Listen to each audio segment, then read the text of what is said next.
Nazis, la conspiración del ocultismo. La parte tibetana del Himalaya. En los años 30 los nazis iniciaron en el techo del mundo la búsqueda de pruebas sobre la existencia de antiguos sumos sacerdotes a los que consideraban sus antepasados.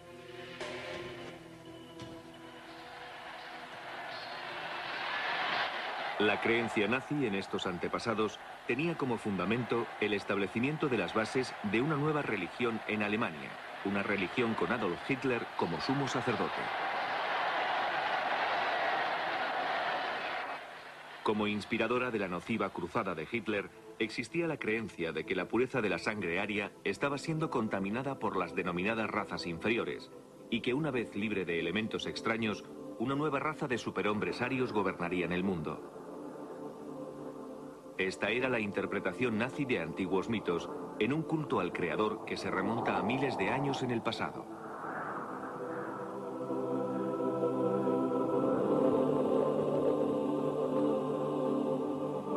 Para probar su superioridad, los nazis no dejaron ningún mito o religión sin investigar y adoptaron, en efecto, cualquier doctrina que pudieran aplicarse a la causa aria.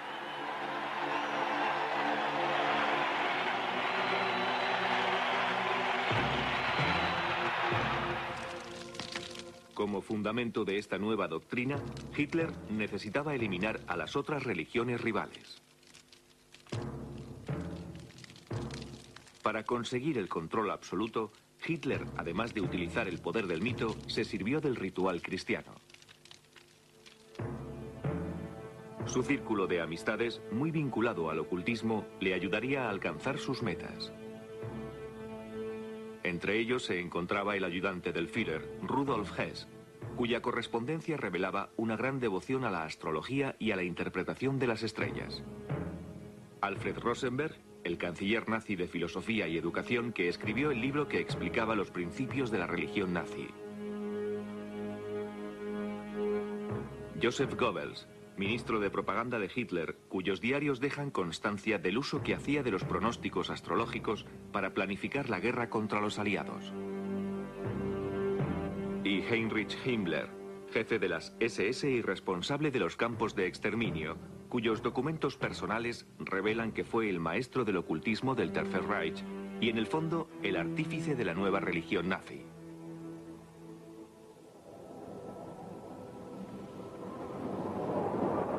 Esta nueva religión estaba basada en una misteriosa leyenda ancestral que contaba la historia de un continente situado en algún lugar del Atlántico Norte, habitado por una raza de seres superiores que habían perdido la gracia cayendo en el mal y el vicio.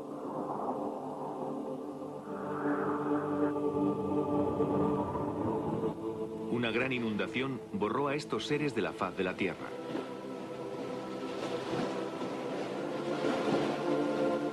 Pero antes de ser destruidos por completo, algunos sacerdotes escaparon en barca, llegando al fin hasta la India y las cimas del Tíbet.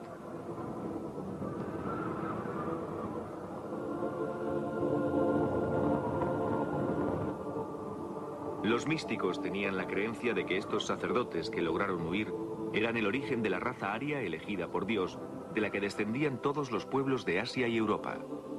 A ese lugar se le llamó Atlántida.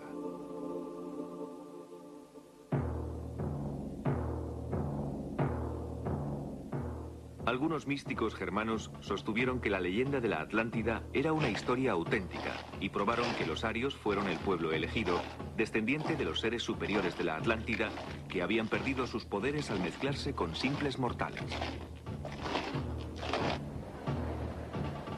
La semilla de la doctrina nazi se basa en estas teorías.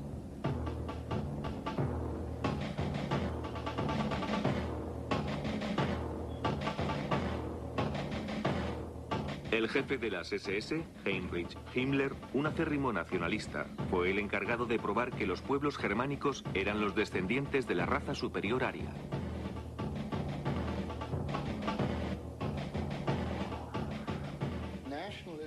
Todos los nacionalistas, en particular aquellos que creían en la superioridad de la raza aria, apoyaban la idea de una isla desaparecida de la Tierra sin dejar rastro. Una especie de utopía.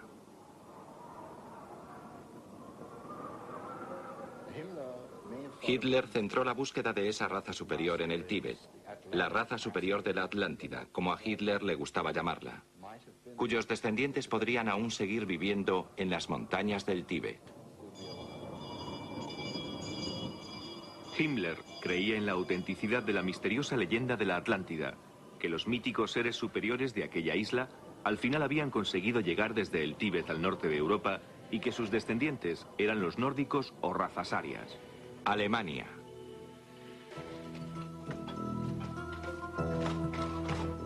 Bajo las órdenes de Himmler, el gobierno financió expediciones al Tíbet que fueron enviadas en busca de pruebas de la existencia de sus antepasados. Para documentar este proceso, los investigadores nazis filmaron esta película. Una vez terminada la guerra, en 1946, durante un interrogatorio llevado a cabo por el ejército norteamericano, un científico de las SS que había dirigido una de las principales expediciones al Tíbet describió así su primer encuentro con Himmler. Himmler hizo alusión a su creencia de que la raza nórdica no había evolucionado, sino que había descendido directamente del cielo para asentarse en el continente desaparecido y que antiguos emigrantes de la Atlántida habían fundado una gran civilización en Asia Central.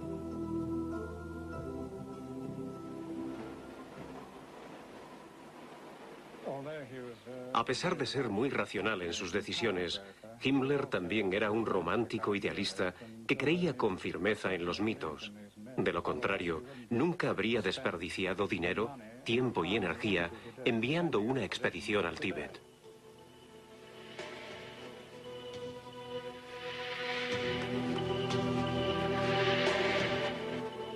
Las poblaciones del Tíbet fueron sometidas a una completa inspección por los investigadores nazis, que trataban de encontrar lo que el partido dio en llamar rasgos físicos arios, frente estrecha, largos miembros y facciones angulosas.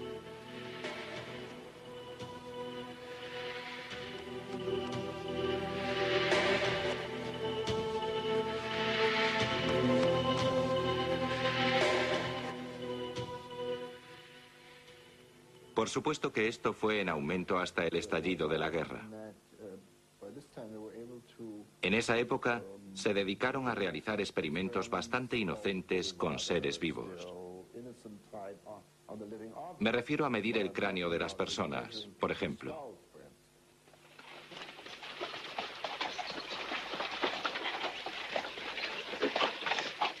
La búsqueda de pruebas que demostraran la superioridad de la raza aria pronto se convirtió en un acto criminal.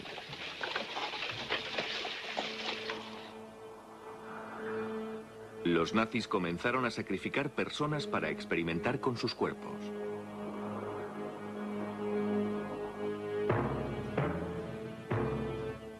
Estaban convencidos que una vez probado que sus antepasados eran dioses, solo quedaría un paso para volver a crear a través de la reproducción selectiva esa raza de superhombres arios. De alguna forma,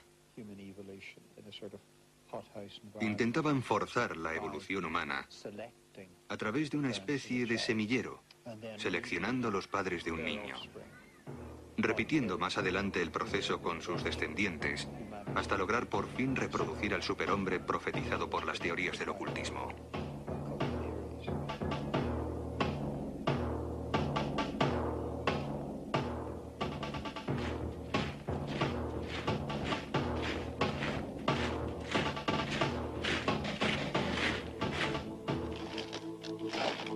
Hitler proclamó: cada 700 años la humanidad avanza un paso más. Su principal objetivo es el advenimiento de los hijos de Dios. Todas las fuerzas creadoras se unirían para formar una nueva especie que sería infinitamente superior al hombre moderno. Lo único que debían hacer los arios para recuperar sus poderes mágicos era volver a purificarse, logrando de esta forma restablecer su identidad original de hombres dioses.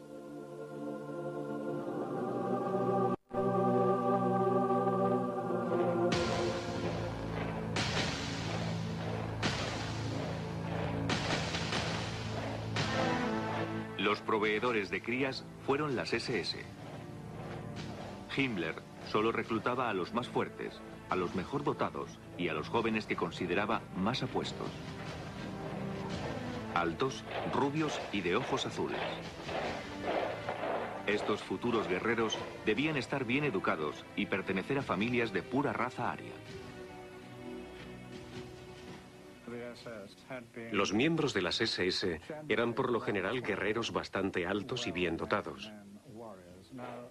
Himmler había decretado que los aspirantes a las SS debían tener una altura de 1,80 m. Además de poseer la altura requerida, debían ser de pura raza. Estos oficiales tenían que demostrar que desde 1750 no había existido mezcla alguna que dañara la pureza de su ascendencia germánica.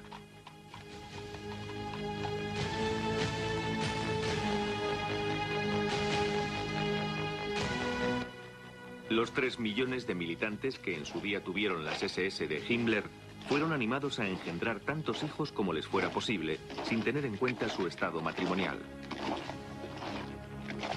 Himmler hizo saber a las SS que tenían un sagrado deber hacia su país y su Führer, el de engendrar niños arios saludables. Una de las ideas de Himmler tenía que ver con la poligamia.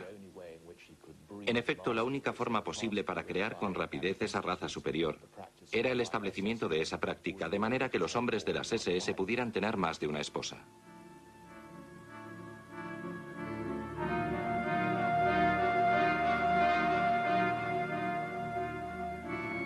En 1935, Himmler creó el programa de las SS Lebensborn, que significa fuente de vida.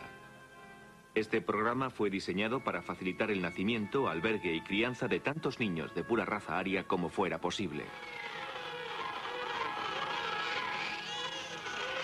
El programa de Himmler fue documentado con imágenes reales que mostraban a los recién nacidos del programa de Lebensborn.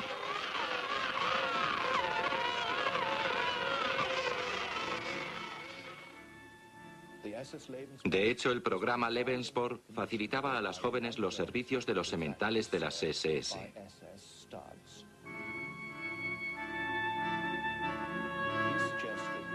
Himmler aconsejaba no renunciar a los placeres de la maternidad a las jóvenes arias alemanas que no eran capaces de encontrar novio o marido.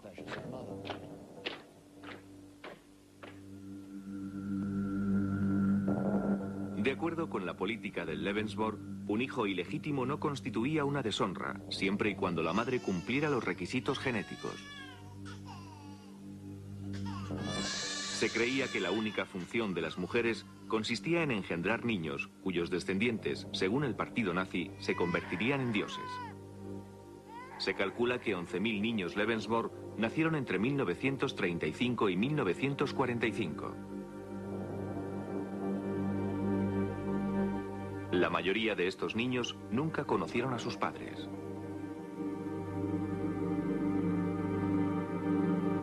El semanario de las SS afirmaba: solo cuando el número de cunas sobrepase constantemente al número de ataúdes, podremos mirar con alegría hacia el futuro. Los niños nacidos bajo el programa Lebensborn se convertían de inmediato en propiedad del Estado. Algunos fueron criados en hogares Lebensborn, mientras que otros fueron adoptados y criados por familias pertenecientes a las SS. Durante la guerra, los niños con rasgos arios fueron raptados en los países invadidos, siendo enviados a los hogares Lebensborn en Alemania. Los documentos nazis indican que solo en Polonia 200.000 niños raptados fueron a parar a los hogares Lebensborn, donde recibieron un profundo entrenamiento en todo lo referente a la cultura y mitología nazi.